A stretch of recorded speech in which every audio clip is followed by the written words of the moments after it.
Satanás ilude, ele engana, e ele faz isso com aqueles que rejeitaram a verdade, não querem o simples evangelho de Cristo. Daí então aparece uma mentira na qual eles acreditam, que consultam os mortos, que procuram ouvir os mortos, que provocam aqueles que já morreram. Por que que é proibido? Não é porque é possível e Deus não quer esse tipo de comunicação. É porque ao fazer isso você abre a porta da sua mente e do seu coração para a entrada de espíritos malignos, de demônios, que vão iludir você e vão enganar você de que o cristão, para saber a vontade de Deus para a sua vida ou para entender as coisas e o futuro, ele deva fazer isso com a comunicação através dos mortos. Não tem.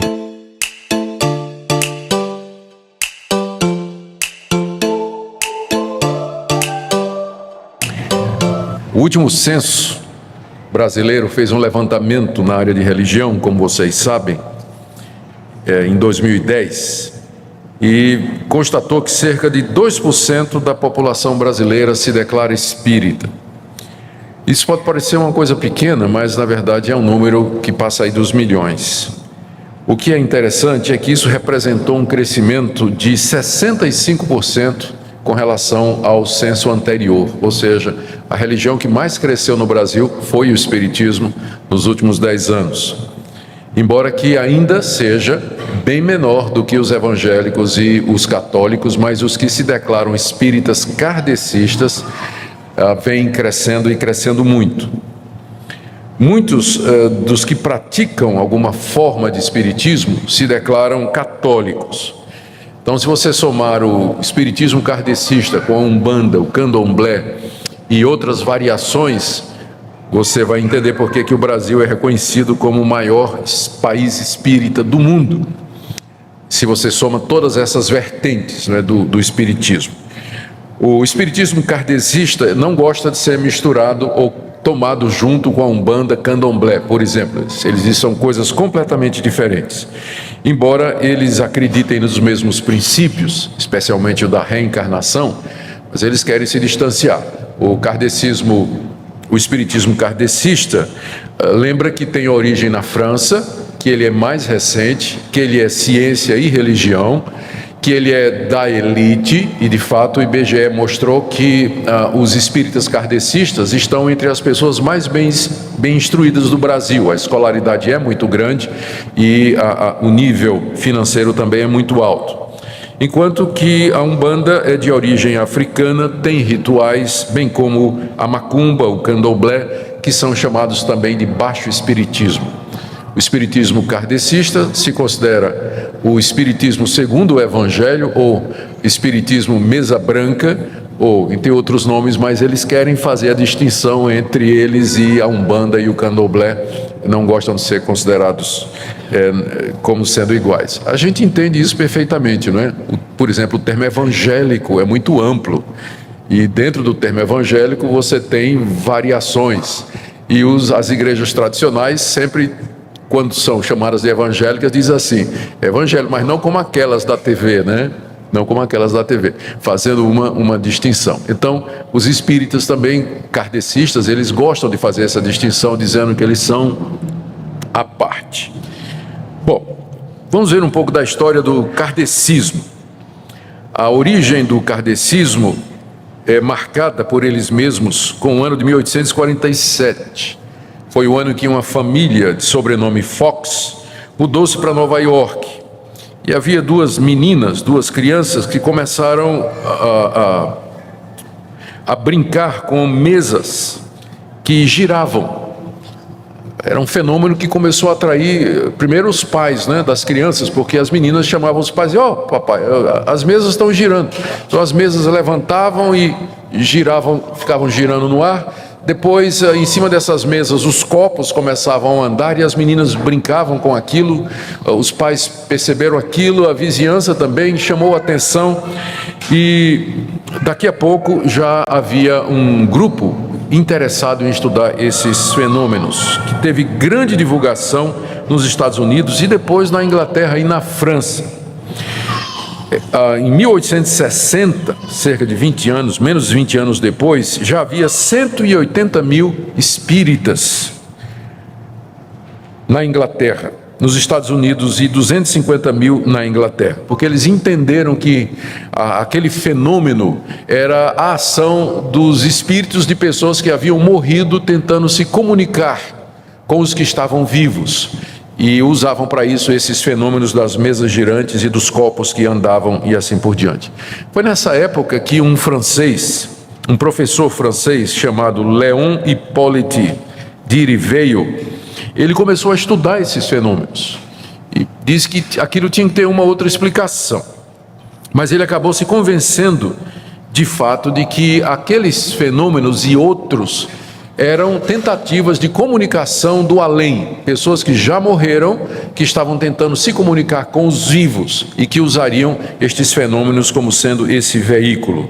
Ele começou a fazer estudos sérios sobre isso, sério é o que eles dizem, não é? Eu estou só citando aqui.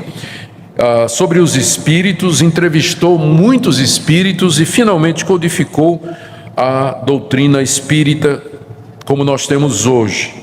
Em 1856, ele recebe a revelação que os espíritos dão para ele da missão dele no mundo, que seria codificar e trazer essa nova religião, que seria a última revelação de Deus para a humanidade. Ele muda então o seu nome para Allan Kardec. Allan Kardec é o nome de um poeta celta de séculos passados. E ele entende que o Kardec falava por ele, não é? Ele se declara médium e que o espírito do Kardec falava por ele. Daí ele adota esse nome.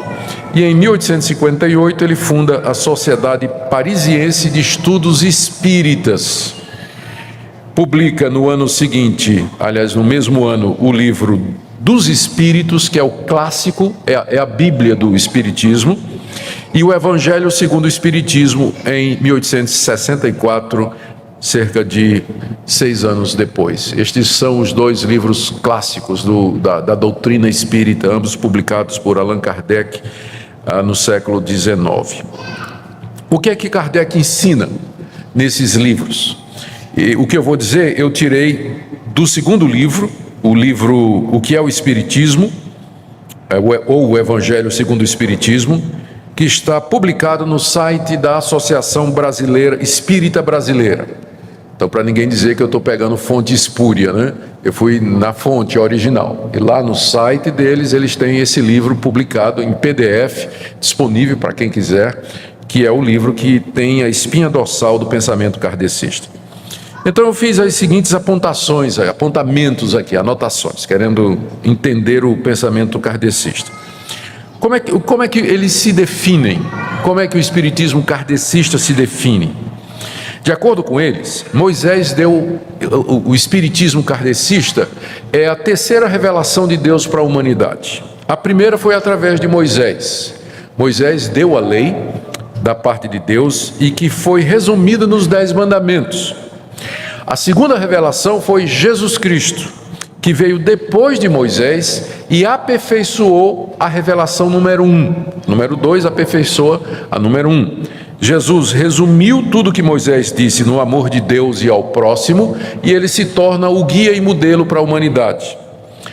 Jesus, contudo, ele não disse tudo o que era para dizer. Ele não disse tudo o que era para dizer.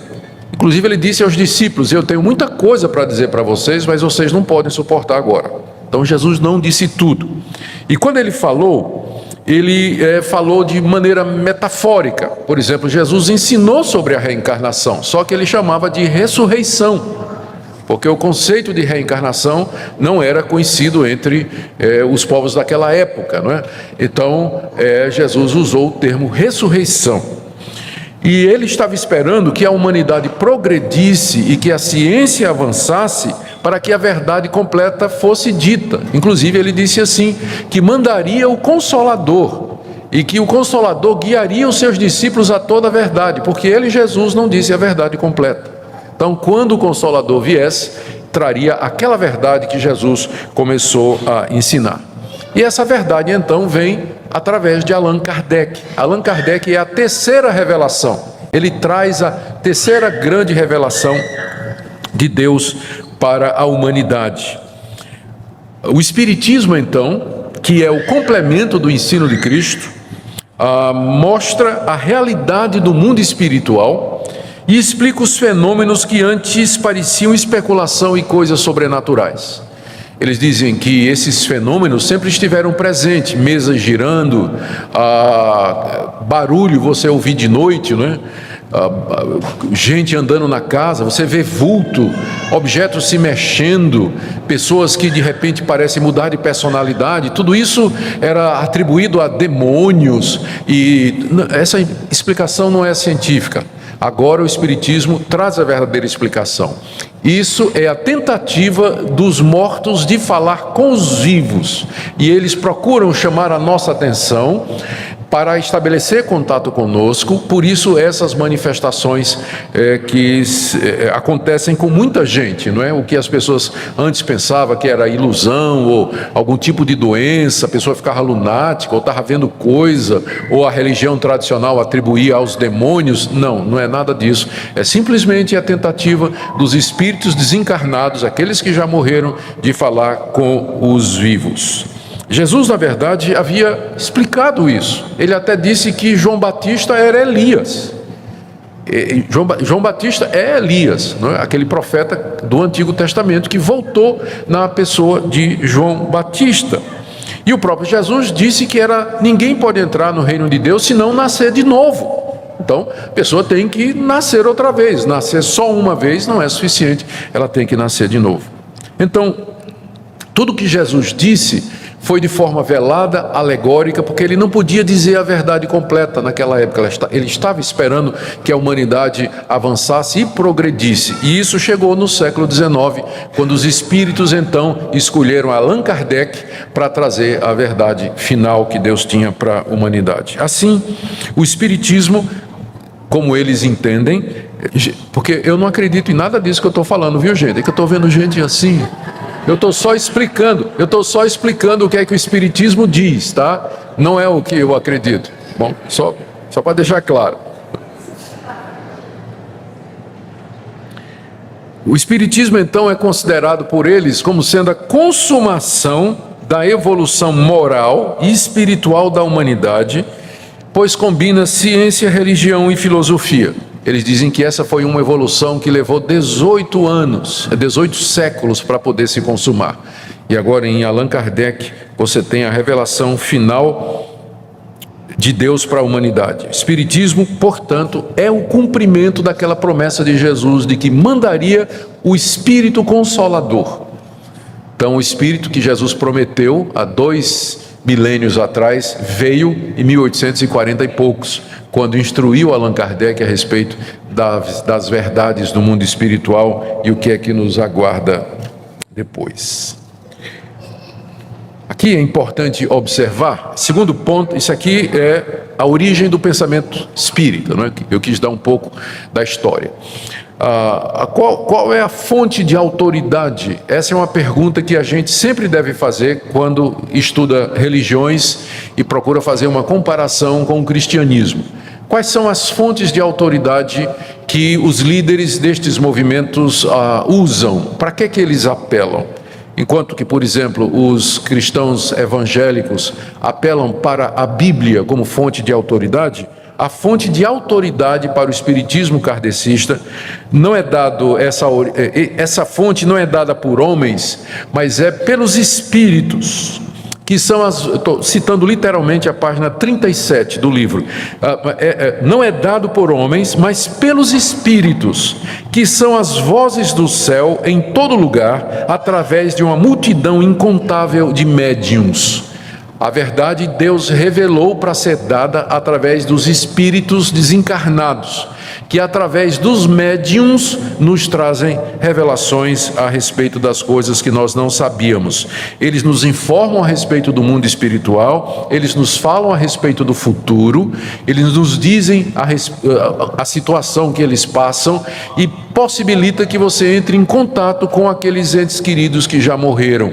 Você pode saber como é que eles estão, aonde é que eles estão, os pensamentos que eles têm, enfim, aliás, isso acaba atraindo, é uma das coisas que atrai muita gente para o espiritismo, é a possibilidade de falar com o marido que morreu, com a esposa que se foi, com o filho que faleceu. Então aquela saudade que a pessoa tem, aquela falta é suprida através do encontro que você pode ter com esses entes queridos que morreram numa sessão espírita, através da mediunidade.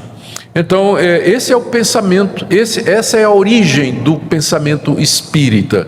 Ou seja, ela não é uma doutrina que foi baseada no estudo da Escritura, como se alguém dissesse assim, vamos examinar a Bíblia para ver exatamente o que ela diz. Não, Kardec teve estas revelações que foram dadas pelos Espíritos e ele então codificou, ele examinou estas coisas e sintetizou e escreveu os livros que são a base do Espiritismo. A terceira doutrina, o terceiro ponto aqui, que é uma doutrina fundamental para o Espiritismo, é que esses espíritos que tentam falar conosco e que são responsáveis por esses fenômenos, mesa girante, copo, vulto, barulho, você ter visão, determinadas doenças mentais, isso aí, esses espíritos são, na verdade, as almas desencarnadas dos homens. Após a morte, o espírito fica vagando perto dos seus parentes, com consciência plena de quem ele era. Ele vê os seus parentes, ele lembra a sua história, ele tem memória, ele tem história. Página 92 e página 211 desse livro. E existem os espíritos bons e os espíritos maus, dependendo do que eles foram na Terra.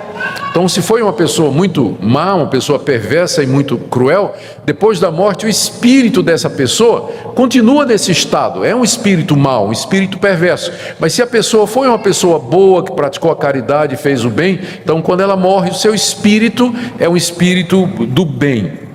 E eles vivem em diferentes estados. Eu consegui, pesquisando pelo livro aqui, tentar classificar. Eles dizem que alguns espíritos, eles dizem que os espíritos estão em diferentes estados. Tem alguns espíritos que se sentem extremamente culpados por todos os males que eles fizeram aqui nessa terra. E outros, porém, estão num estado de felicidade e de alegria. Uns ficam presos nos locais onde viveram. Isso explicaria o famoso fenômeno da casa mal assombrada, não é?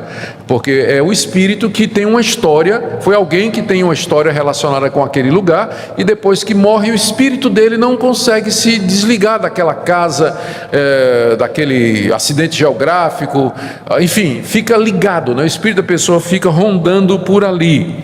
Outros conseguem transcender, né, escapar dessa proximidade aos locais em que eles viveram e vagar pelo universo e entre os outros mundos que existem. Vou falar deles daqui a pouco. Os espíritos culpados de homens e mulheres que fizeram muitas coisas erradas ficam vagando pelas trevas, sem destino.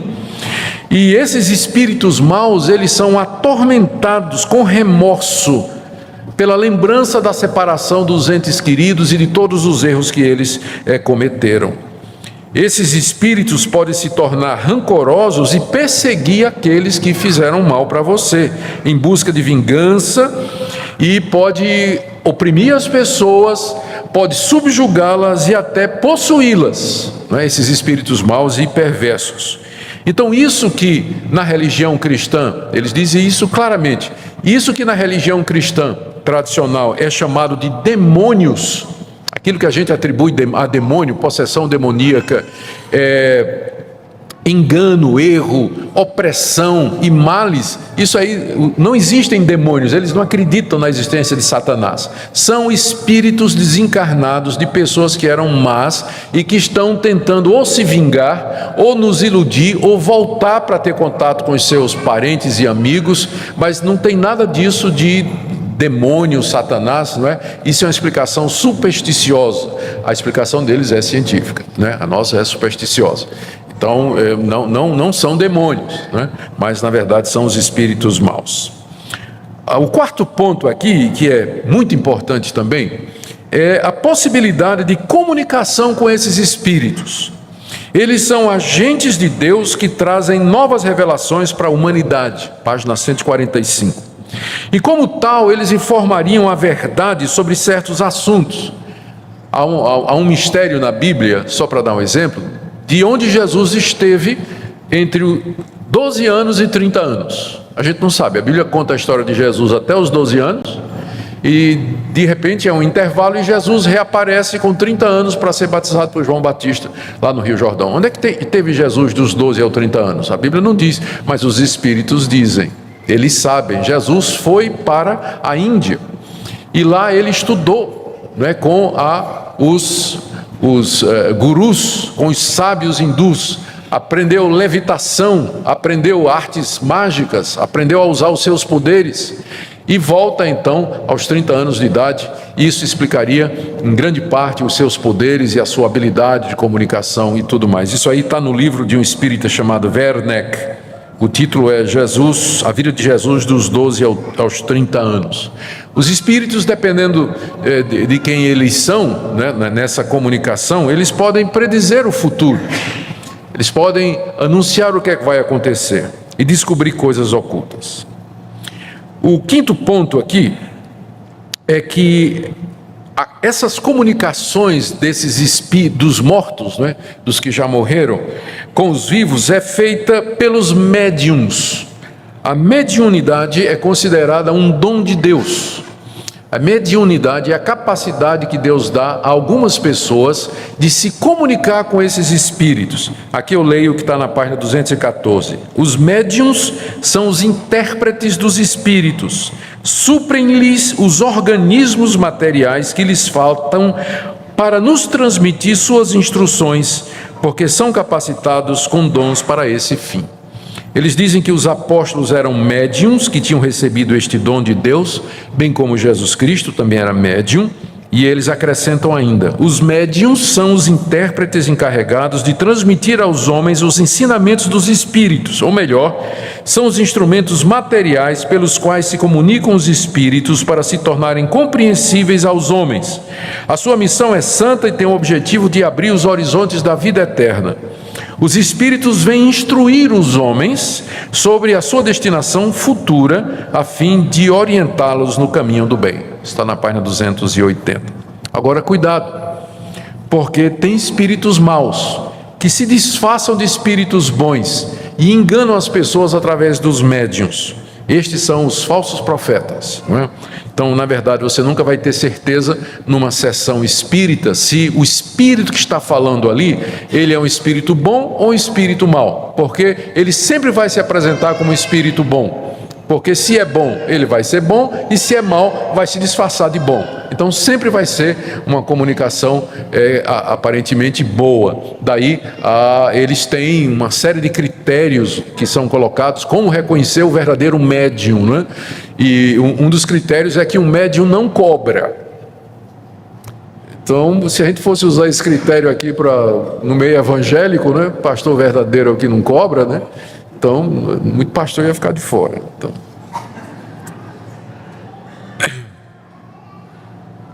mas eles têm lá tem um capítulo lá do Allan Kardec exatamente sobre a verdadeira mediunidade. Aqui vem um sexto ponto que é essencial para o pensamento espírita, porque é claro que a essa altura a pessoa já pensou um pouquinho e diz assim: mas peraí, vamos pensar um pouco. A humanidade começou com dois espíritos, aí foi se multiplicando, hoje são 6 bilhões. De onde é que vieram os espíritos? De onde vêm esses espíritos, não é? Como é que eles se multiplicam? A resposta deles é que no princípio Deus criou os espíritos na quantidade já que era para ser. E esses espíritos, apenas uma parte deles habita na Terra, porque existem outros mundos. A raça humana está contida em parte na Terra. Ela habita outros mundos pelo universo afora. Então, o conceito de pluralidade de mundos é essencial na doutrina espírita para poder explicar a quantidade de espíritos que existe e de onde eles vêm. Essa é a afirmação dele. E onde é que está isso na Bíblia? Está na Bíblia. Jesus não disse: na casa de meu pai há muitas moradas? Então essas muitas moradas são os mundos que existem onde os espíritos moram. A terra é apenas um deles e nem é o melhor. Eles têm uma classificação. Isso aqui que eu estou dizendo está na página 47, 193, 194. Olha a classificação na página 48 dos mundos que existem. Primeiro tem os mundos primitivos, onde se dão as primeiras encarnações da alma humana. Aqui eles têm aquela visão dualista, muito antiga, que opõe matéria e espírito. O espírito está oposto à matéria. Quanto mais espiritual, menos material. O mundo, o primeiro nível de mundo mais abaixo é chamado mundo primitivo, onde se dão as primeiras encarnações da alma humana e onde praticamente tudo é material.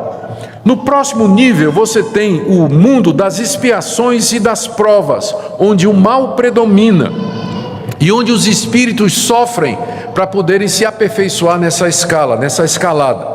Depois tem os mundos regeneradores, onde as almas que ainda vão expiar os seus pecados buscam novas forças, repousando das fadigas da luta. É uma espécie de parada assim na estrada, né? Você dá uma parada no posto para tomar uma água, descansar. São os mundos regeneradores, onde os espíritos, né, cansados das lutas, na tentativa de ascender cada vez mais, eles dão uma paradinha, um pit stop, né, para poder descansar.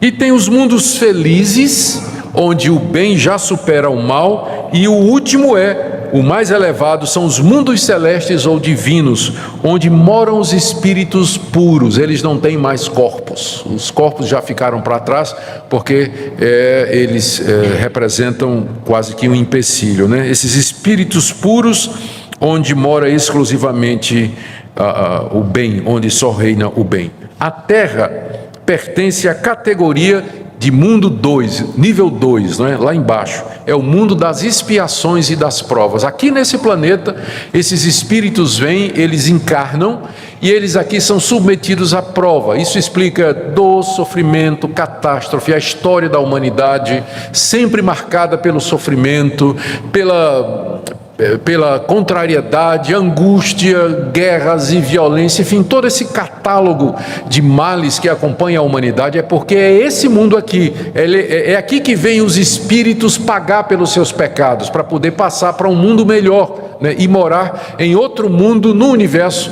onde o bem impera e assim por diante. O sétimo ponto que eu destaquei aqui, e que é essencial para isso, é a doutrina da reencarnação. Nesse livro, e começa a falar dela fala direto, né, mas começa a explicar na página 56. Eles dizem que a Bíblia ensina a reencarnação, só que com o nome de ressurreição. E não foi compreendido na época.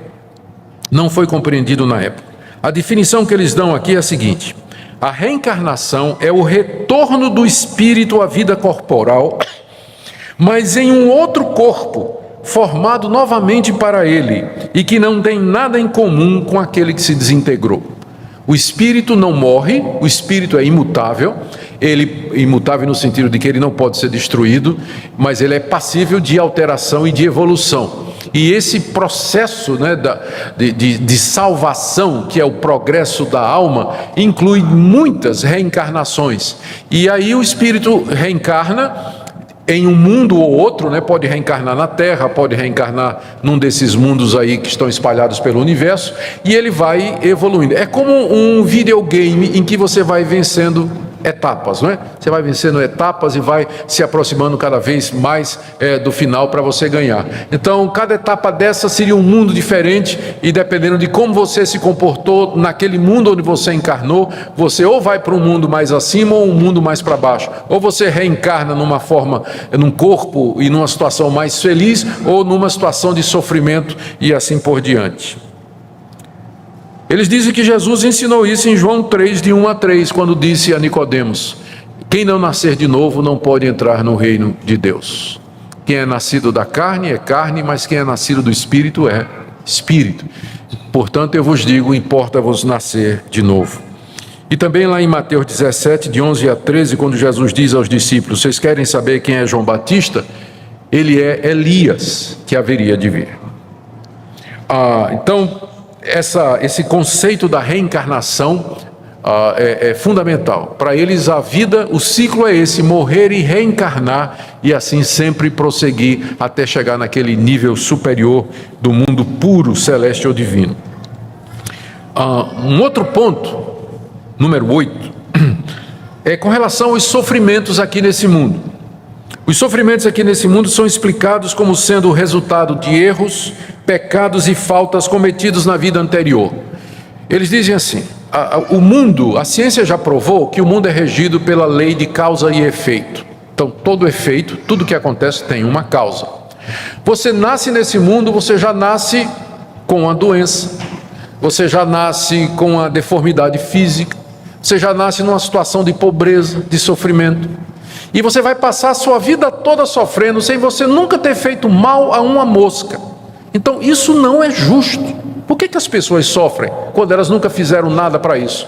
A resposta é: elas não fizeram nada para isso nessa vida, mas elas fizeram em outra. Então, o sofrimento das pessoas aqui é para pagar os erros que elas cometeram em outra vida. Essa é a lei da causa e efeito, isso é ciência. Ninguém pode sofrer sem ter uma causa antes. Então, esse é o motivo pelo qual as pessoas sofrem erros, pecados e faltas cometidos na vida anterior. Naturalmente, Allan Kardec desprezou completamente o ensino bíblico do pecado, né? A ideia do pecado, de que a raça humana, o sofrimento acontece, porque ele parte do princípio que o ser humano é inocente. Né, que o ser humano é inocente, que quando as pessoas vêm a esse mundo, né, elas nascem inocentes, ou pecado, o conceito de pecado quase nem aparece no livro, né?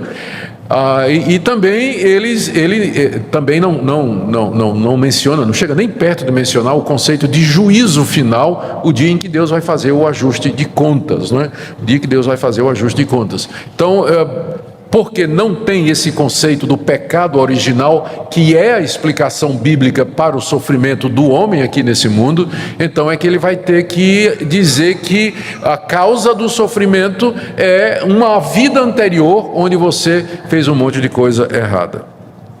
E aqui vem e aqui eles dizem também, e é justo porque é o seguinte: você vê um monte de gente fazendo mal aqui na terra, e ninguém é preso por isso, ninguém sofre por isso, os maus prosperam. Então, o que é que vai acontecer? Eles não são castigados agora, mas quando eles reencarnarem, aí, lá na próxima reencarnação, eles vão sofrer pelo mal que eles fizeram aqui. Bom, aqui tem um nono ponto, que diz que é a questão: como é que os pecados então são, esses erros, como é que eles são pagos, não é? E é óbvio que na doutrina espírita o que paga pecado é sofrimento. Se você pecou, você vai pagar a sua culpa sofrendo, ou agora nessa encarnação ou na próxima.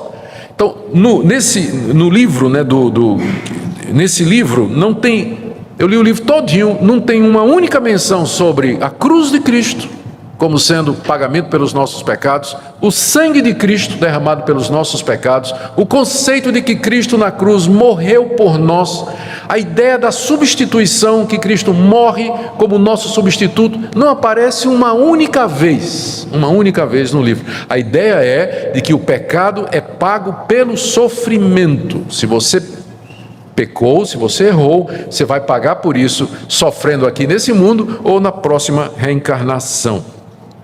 Eu vou ler aqui o que diz a página 70. Nas suas diversas existências corporais é que os espíritos se livram pouco a pouco de suas imperfeições. As provas da vida fazem avançar quando são bem suportadas. Como expiações, expiação é pagamento, elas apagam as faltas e purificam. O sofrimento é o remédio que limpa a chaga e cura o doente. Quanto maior o mal, mais o remédio deve ser eficiente. Aquele, pois, que sofre muito, deve dizer que tinha muito a expiar e se alegrar de ser curado logo. Então, Na doutrina espírita, pecado se paga com sofrimento, e isso através de sucessivas reencarnações. Aqui um 10º ponto que está ligado a esse. Os espíritos desencarnados, eles têm a chance de se arrepender dos seus pecados ainda, depois da morte, não é? Pois que ele morre, desencarnou, ele olha para trás, viu todo o sofrimento que ele passou, então ele pode se arrepender.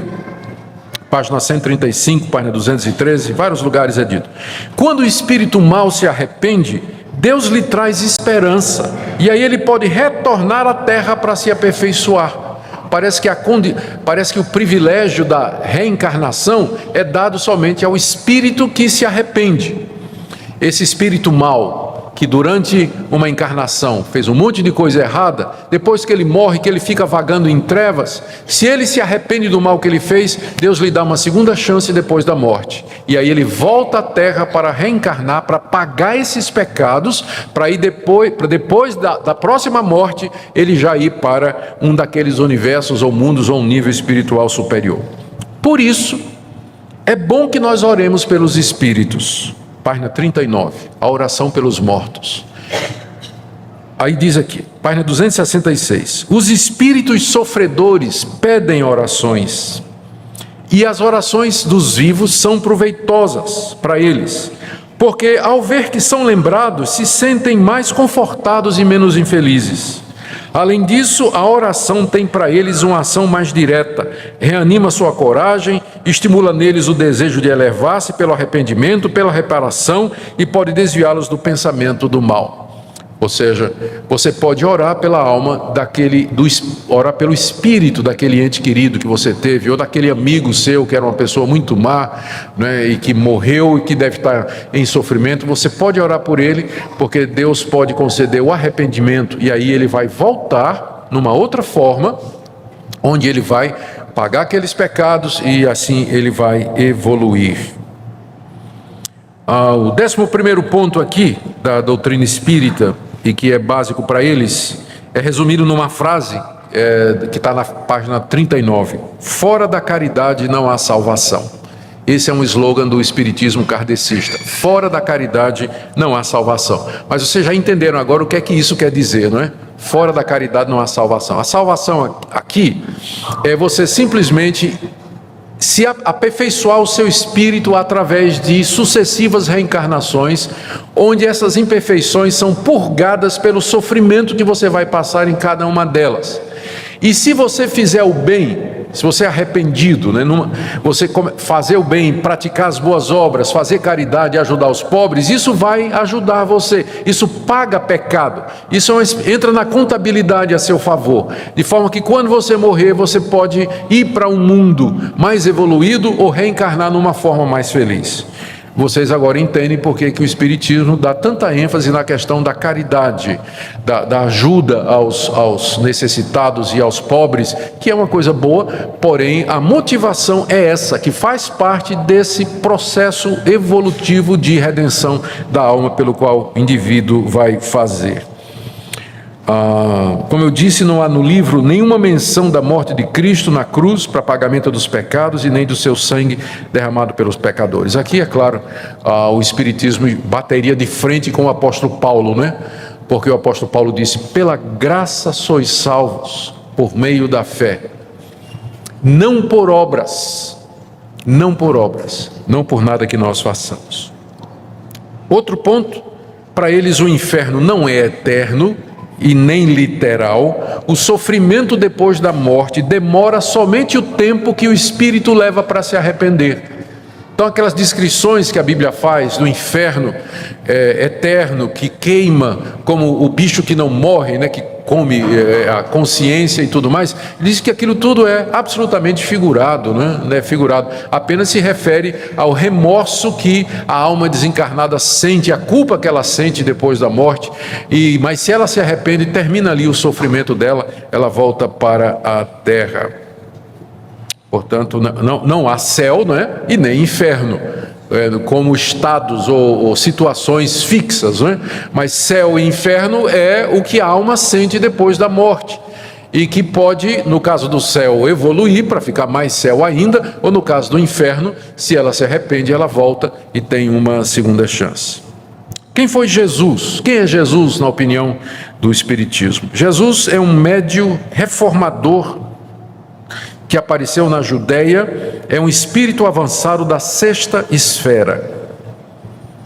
Ele foi o ser mais evoluído e aperfeiçoado dos espíritos que foram criados.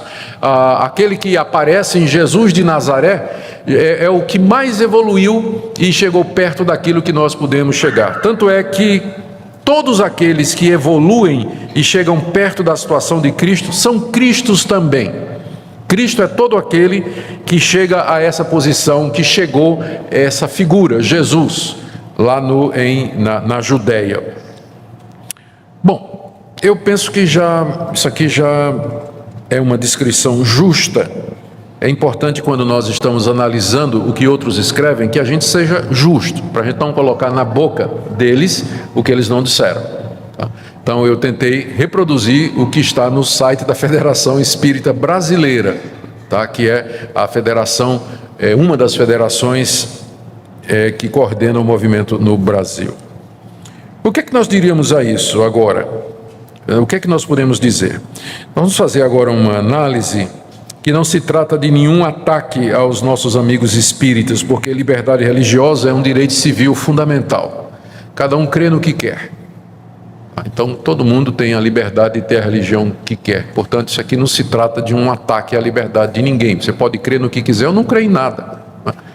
Ou não crer absolutamente em nada. O que nós vamos fazer aqui é simplesmente analisar esses pontos e comparar com aquilo que nós, evangélicos, históricos, que cremos que a Bíblia é a palavra de Deus, em que pontos nós divergimos e em que pontos nós não podemos andar com o pensamento espírita. Até porque o Espiritismo gosta de usar a Bíblia como suporte, e aqui e acolá, para aquilo que eles estão dizendo. Então, eu vou começar com uma constatação. O Espiritismo kardecista se declara como a terceira revelação de Deus para a humanidade. A primeira foi Moisés, a segunda foi Jesus, a terceira o Espiritismo. Então, isso significaria que o Espiritismo, como a terceira revelação, deveria trazer algo que nunca foi dito antes, né? Deveria trazer novas luzes, deveria ser algo novo para iluminar a humanidade. Mas não é bem assim. A doutrina da reencarnação é antiquíssima, era crida pelos sumérios, pelos babilônicos, era crida pelos medos e persas. A doutrina de que a alma volta a esse mundo em outra forma é muito mais antiga do que Allan Kardec, muito mais antiga. Também a ideia de que a pessoa paga nesse mundo pelos erros que cometeu. Isso não tem nada novo, isso faz parte da essência da religião pagã, muito antiga, né? A questão do sofrimento, você pagar pelo que você faz aqui nesse mundo. O dualismo entre matéria e espírito, que é muito claro no espiritismo kardecista, ele é originário das religiões persas, e encontrou uma forma mais elaborada num cidadão chamado Mani, que é o pai do chamado maniqueísmo, e que, junto com essa visão dualista, que tem raízes no pensamento platônico, tem origem no pensamento platônico, constitui o que a gente chama do cerne do paganismo. Ou seja, que a matéria é essencialmente má e que o espírito é bom. Isso antecede Allan Kardec em séculos. Então, na verdade, não é nada novo. A ideia de você consultar os mortos, inclusive, era proibido em Israel 2000 anos antes de Cristo, 4000 anos antes de Allan Kardec.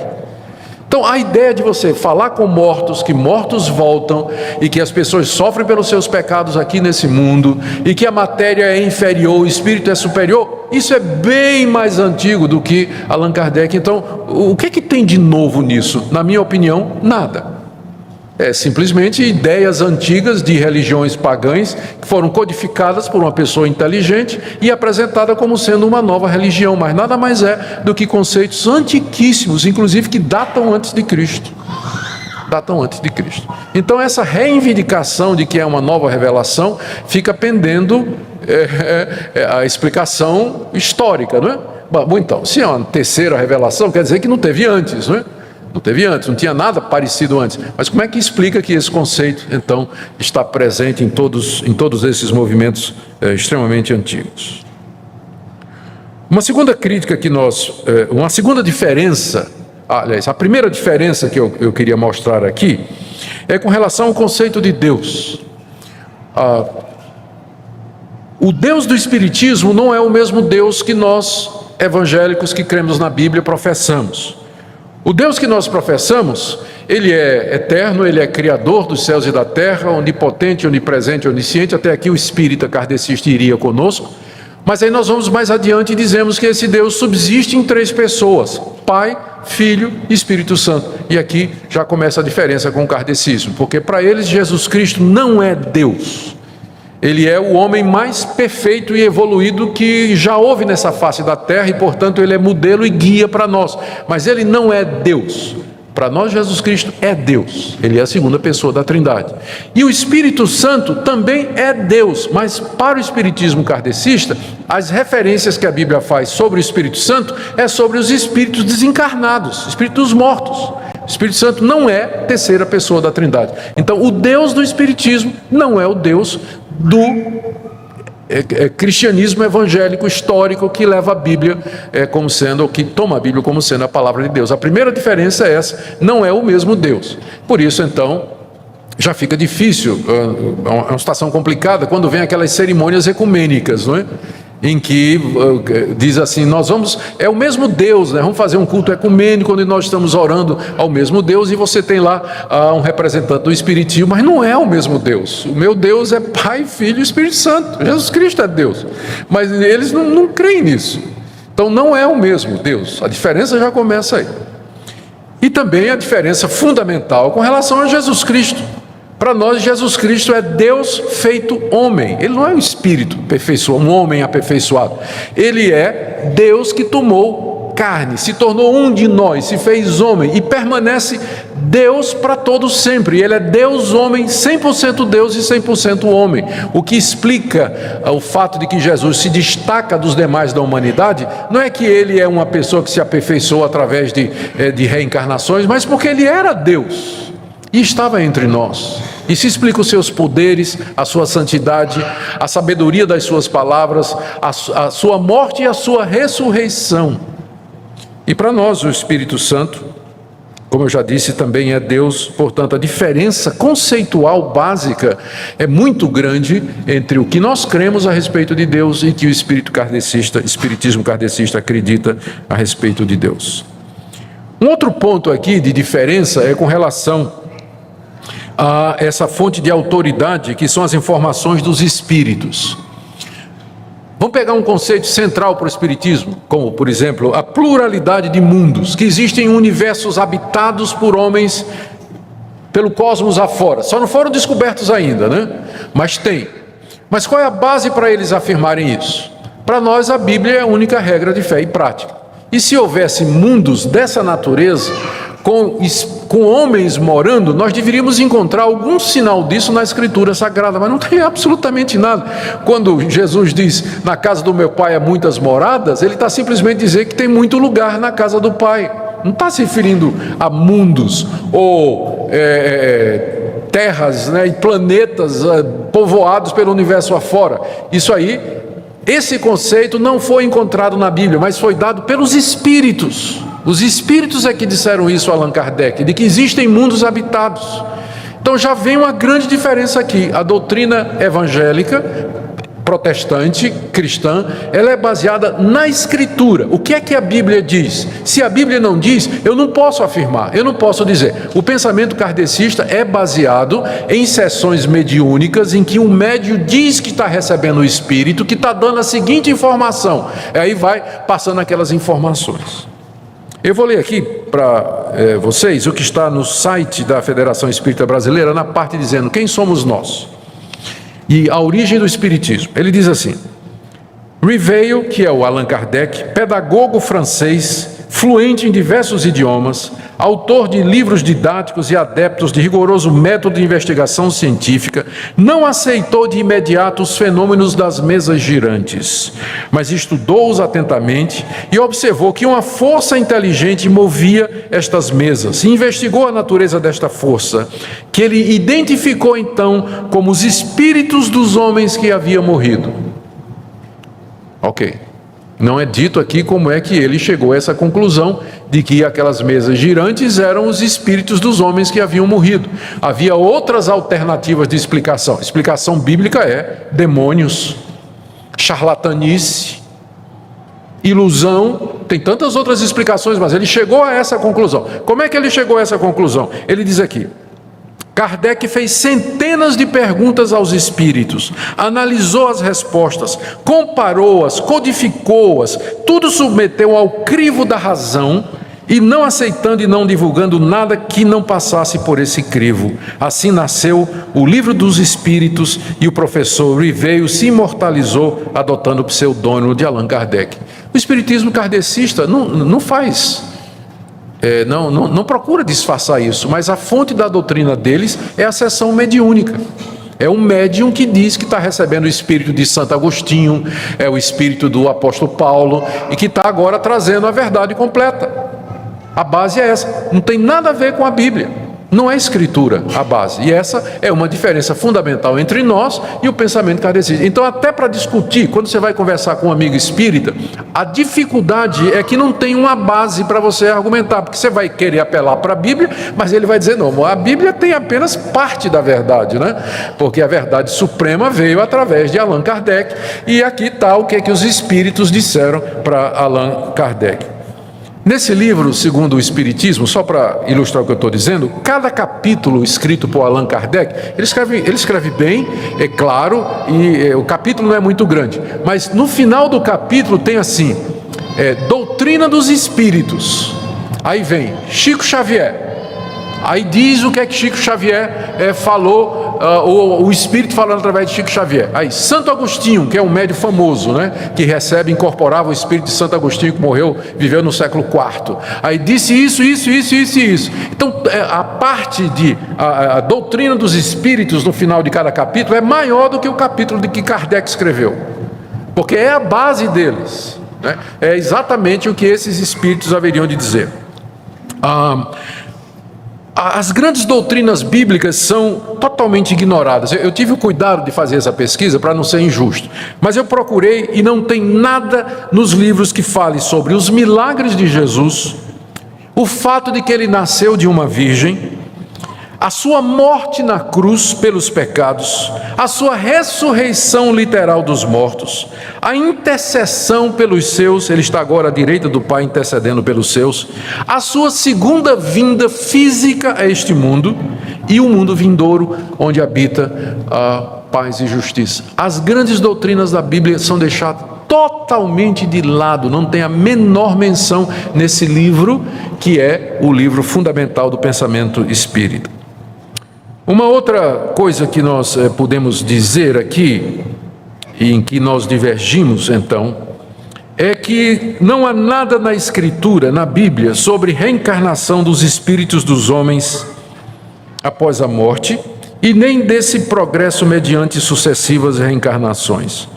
Os dois textos prediletos que eles usam para falar da reencarnação é a palavra de Jesus: necessário vos é nascer de novo. A gente não pode pegar uma passagem da Escritura e isolá-la das demais Escrituras. O novo nascimento a que Jesus se refere é uma experiência espiritual aqui nesse mundo e não um novo nascimento físico. Porque essa experiência de nascer de novo, ela é dita ou é referida pelos outros autores bíblicos como sendo justificação, regeneração, passar da morte para a vida, iluminação, crer, adoção, que são nomes diferentes para a mesma experiência. Quando uma pessoa aqui se arrepende dos seus pecados e ela crê em Jesus Cristo, é operado o milagre da transformação interior do seu coração. É tão diferente a pessoa a partir disso, que é como se ela tivesse nascido de novo, ela é uma outra pessoa. O apóstolo Paulo se referiu a isso dizendo: se alguém está em Cristo, é uma nova criatura. a mudança é tão clara, é tão distinta do mundo, que é como se a pessoa fosse mudada em outra. Daí Jesus fala de nascer de novo. Então é uma experiência que ocorre aqui, e não é voltar ao ventre.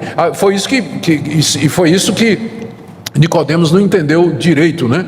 Ele não entendeu direito. O senhor está dizendo que a gente tem que voltar ao ventre da mãe? E nem reencarnação era isso, né? Ele pensou alguma experiência aqui nesse mundo, nascer de novo da mesma mãe. O próprio Nicodemos não entendeu que aquilo se referia a uma reencarnação, não é?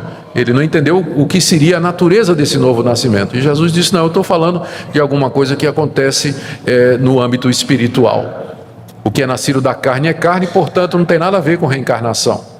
Mas o que é nascido do Espírito é Espírito. Então, ou seja, esse novo nascimento é algo espiritual, não é voltar à carne. Porque Jesus disse: o que é nascido da carne é carne. Não estou falando disso. Então, essa passagem não está falando. E a outra que eles gostam de usar está lá em Mateus 17, que nós já lemos, onde Jesus se refere a João Batista, dizendo: vocês estão vendo João Batista? Este é Elias que haveria de vir. Então, os nossos amigos espíritas dizem: olha aqui, João Batista era a reencarnação de Elias. Bom, o primeiro problema com esse tipo de interpretação é que Elias não morreu, né? Elias morreu? Não, Elias foi levado ao céu num redemoinho. Então já quebrou aí, porque para reencarnar teria que ter morrido, não é? Mas Elias não morreu. Elias subiu ao céu num redemoinho. Então como é que ele podia ter reencarnado se ele não morreu? Então começa por aí. Segunda coisa, quando Jesus disse que João Batista é Elias, ele estava dizendo que João Batista era um profeta à semelhança do profeta Elias. O profeta Elias foi levantado por Deus para combater o baalismo, o politeísmo da sua época, o culto aos falsos deuses. Era um homem que chamava a nação ao arrependimento. João Batista era um profeta à semelhança de Elias. Ele aparece se vestindo do mesmo jeito que Elias se vestia e com a mesma mensagem: arrependei-vos porque é chegado o reino dos céus. É só isso que Jesus está dizendo, nada mais do que isso. Daí você pegar essa passagem para construir toda essa doutrina da reencarnação sucessiva e outros mundos e tudo mais, você está fazendo muito de muito pouco, né? Está arrancando água da pedra. Não é isso que o texto está dizendo. Essa é uma das diferenças, né? Por conta da fonte, né? Nós vamos para a Bíblia, mas eles recebem essas informações dos Espíritos. Nós temos dificuldade, e agora vamos para uma parte mais direta de confronto, né? A Escritura, ela condena novas revelações.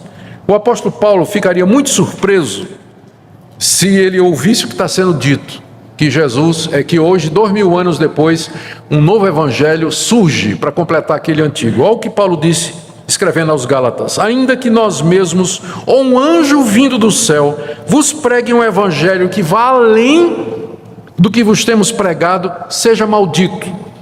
Assim como já dissemos e agora repito, se alguém vos prega evangelho que vá além daquele que recebeste, seja anátema. Paulo disse: olha, eu já preguei, o evangelho é esse aqui.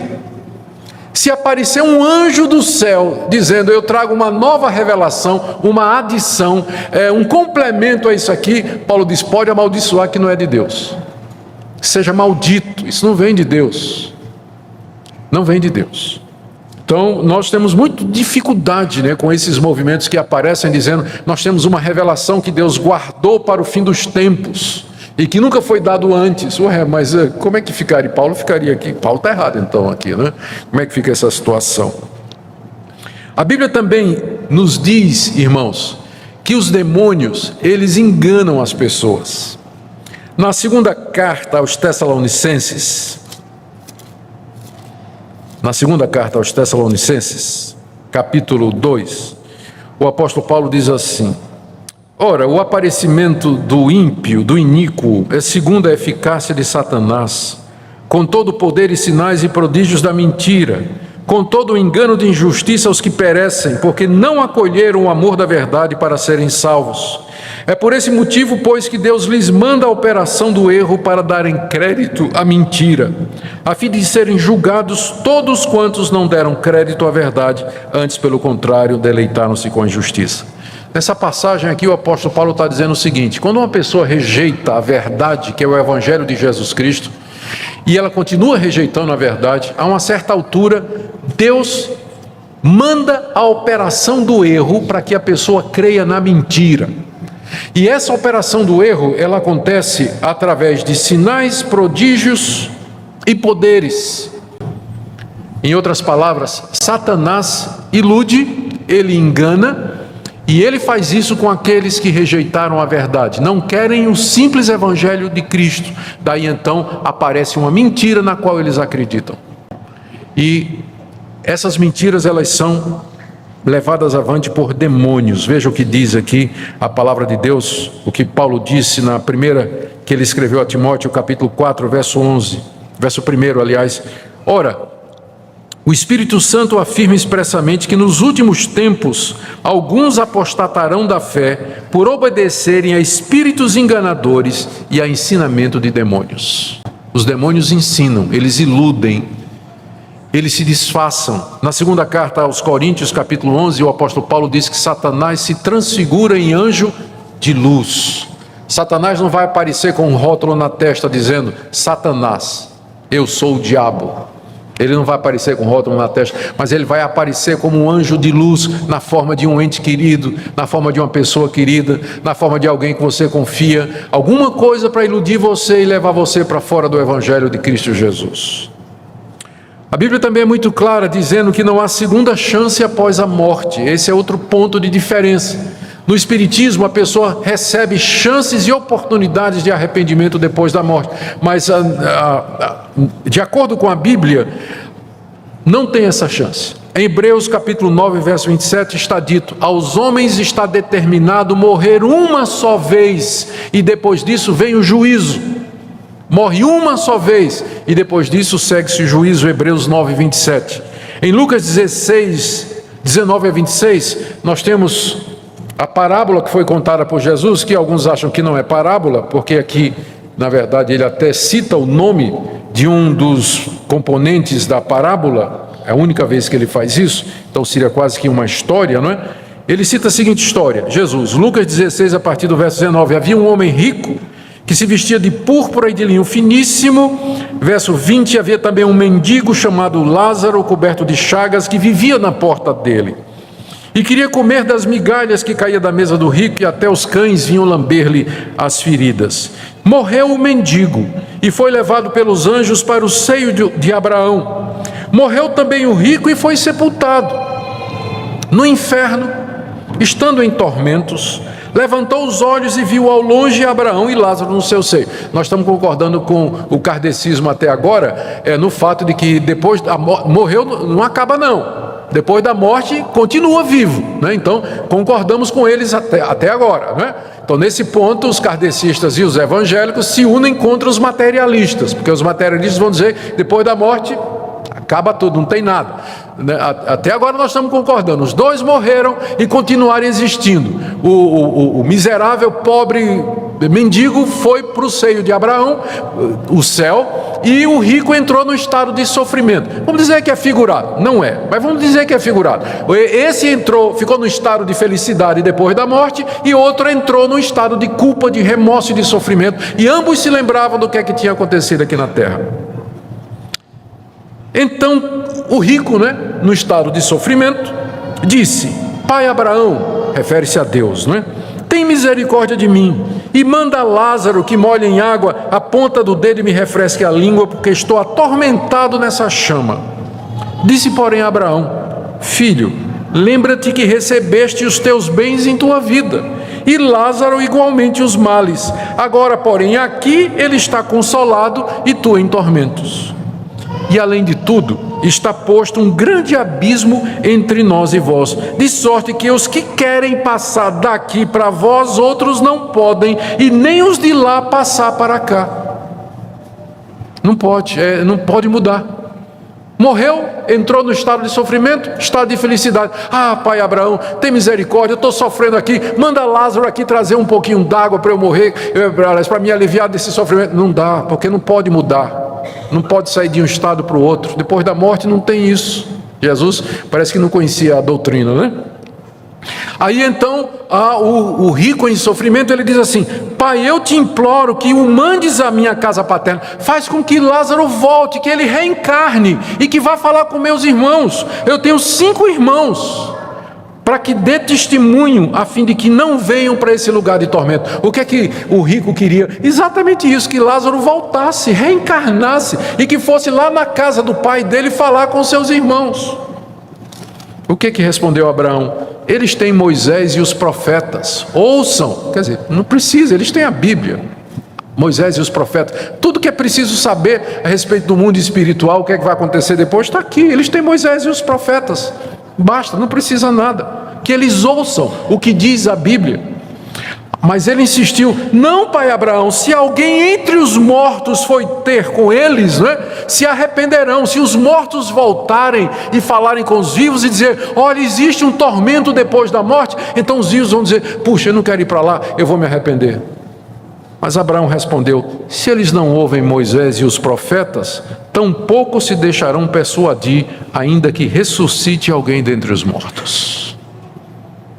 Se eles não ouvem o que Moisés escreveu, os profetas escreveram, se eles não ouvem a Bíblia, eles não vão ouvir, ainda que volte um morto para dizer para eles como é.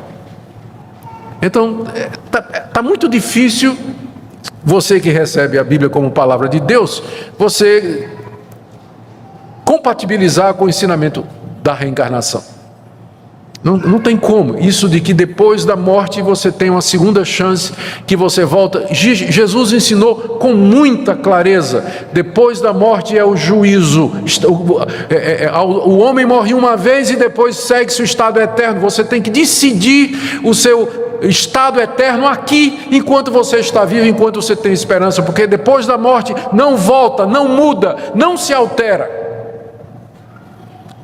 É uma ilusão pensar isso, e muita gente se consola, se ilude com isso, né? Eu estou passando, vou fazer, mas eu vou ter uma oportunidade depois. Não vai.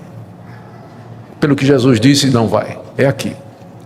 E aí você tem que escolher entre o ensino dos Espíritos e o ensino de Jesus Cristo. Você tem que escolher entre Abraão, entre o que disse Moisés e os profetas, e o que então alguém dentre os mortos que volta para falar. Outra coisa que a Bíblia diz é que a salvação, ela é um dom de Deus e que é dada de uma vez para sempre aqui.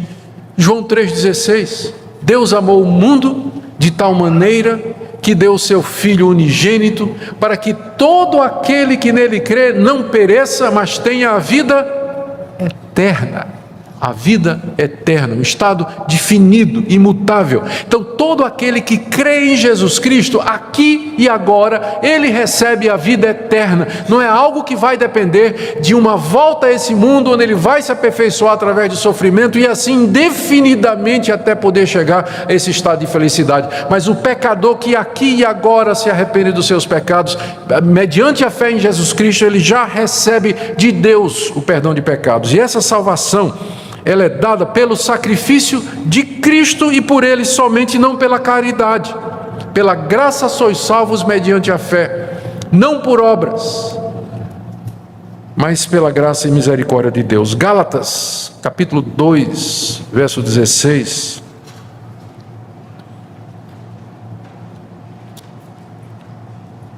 Contestando os judaizantes que queriam dizer que a salvação era pela caridade e por obras, Paulo escreveu: o homem não é justificado diante de Deus por obras da lei, ou seja, fazer o bem, praticar a verdade, por uma razão muito simples: ninguém consegue fazer isso plenamente a ponto de satisfazer o Deus Santo. Se a salvação fosse pela caridade, ninguém seria salvo, nem você nem eu.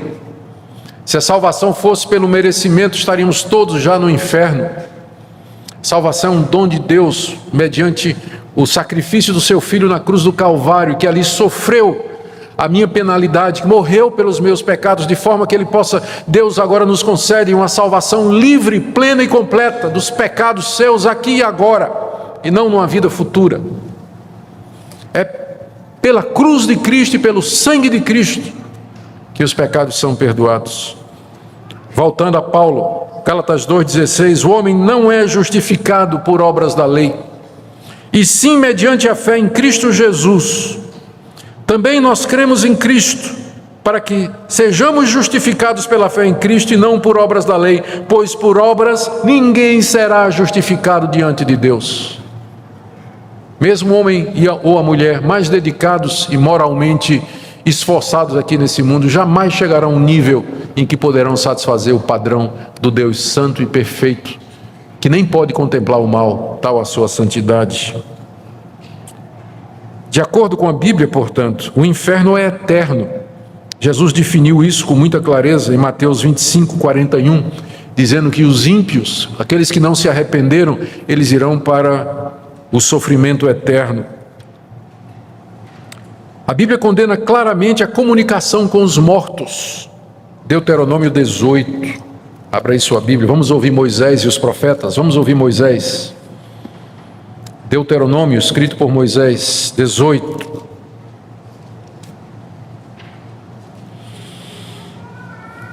A partir do verso 9. Quando entrares na terra que o Senhor teu Deus te der, não aprenderás a fazer conforme as abominações daqueles povos. Não se achará entre ti quem faça passar pelo fogo seu filho ou sua filha, nem adivinhador, nem prognosticador, nem agoureiro, nem feiticeiro, nem encantador, nem necromante, nem mágico, nem quem consulte os mortos, pois todo aquele que faz tal coisa é abominação ao Senhor. E por estas abominações o Senhor teu Deus os lança de diante de ti. Perfeito serás para com o Senhor teu Deus, porque estas nações que hás de possuir ouvem os prognosticadores e os adivinhadores, porém a ti o Senhor teu Deus não permitiu tal coisa. É o que Moisés escreveu. Ele disse que Deus proíbe a tentativa de comunicação com os mortos. Deus proíbe a necromancia. Está vendo aqui os necromantes? Os necromantes são estes que buscam, da palavra para morto, né? Necros, é aqueles que buscam uma relação com quem já morreu, chamada de necromancia, que consultam os mortos, que procuram ouvir os mortos, que provocam aqueles que já morreram. Por que é proibido? Não é porque é possível e Deus não quer esse tipo de comunicação. É porque ao fazer isso você abre a porta da sua mente e do seu coração para a entrada de espíritos malignos, de demônios, que vão iludir você e vão enganar você, quando você deveria buscar a Deus e ouvir a palavra de Deus. Você se abre para o erro, a porta da sua mente e do seu coração se abre para a entrada de espíritos enganadores. Por isso Deus diz: não consulte mortos. Não é que é possível falar com eles, mas é que ao fazer isso você vai se abrir para as trevas. Você vai se abrir para as trevas. Brincar com estas coisas é perigoso, porque Satanás é, de acordo com a Bíblia, o pai da mentira, e ele é representado como um leão que ruge, que procura nos devorar. E por isso a gente precisa ter bastante cuidado com isso. Isaías capítulo 8, porque Jesus disse: tem que ouvir Moisés e os profetas. Já ouvimos Moisés e vamos ouvir um profeta. Agora Isaías. Isaías capítulo 8.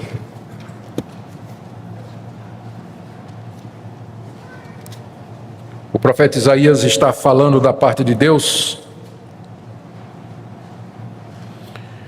contra a nação de Israel.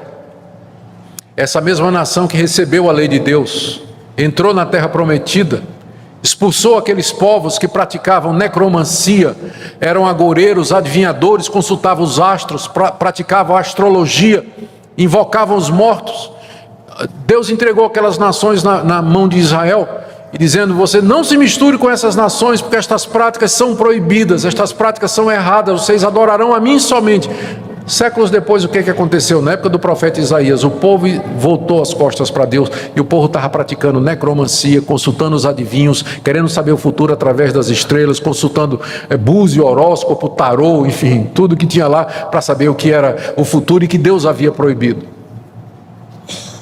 E olha o que o profeta Isaías diz, no verso 19 do capítulo 8: quando vos disserem: consultai os necromantes, aqueles que se comunicam com os mortos, e os adivinhos, que chiureiam, que ficam murmurando, né?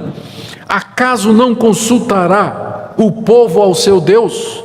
A favor dos vivos se consultarão os mortos? Veja a pergunta de Isaías, que espera a resposta: não, né?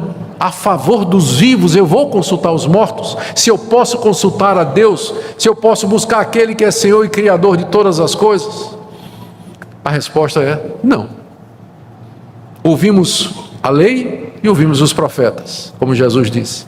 E todos eles são unânimes nisso, a Bíblia é unânime nisso. Se você quer saber a verdade, se você quer resposta para as suas questões, por que procurar mortos? Você procura o Deus vivo e verdadeiro. E a revelação que Ele nos deu através da sua palavra. Eu ainda poderia falar aqui, ainda poderia citar primeiro livro das Crônicas, capítulo 10, Levítico, capítulo 20, verso 6. O fato de que no Novo Testamento Jesus nunca invocou o espírito de ninguém, os apóstolos não recomendam a procura dos mortos ou a mediunidade.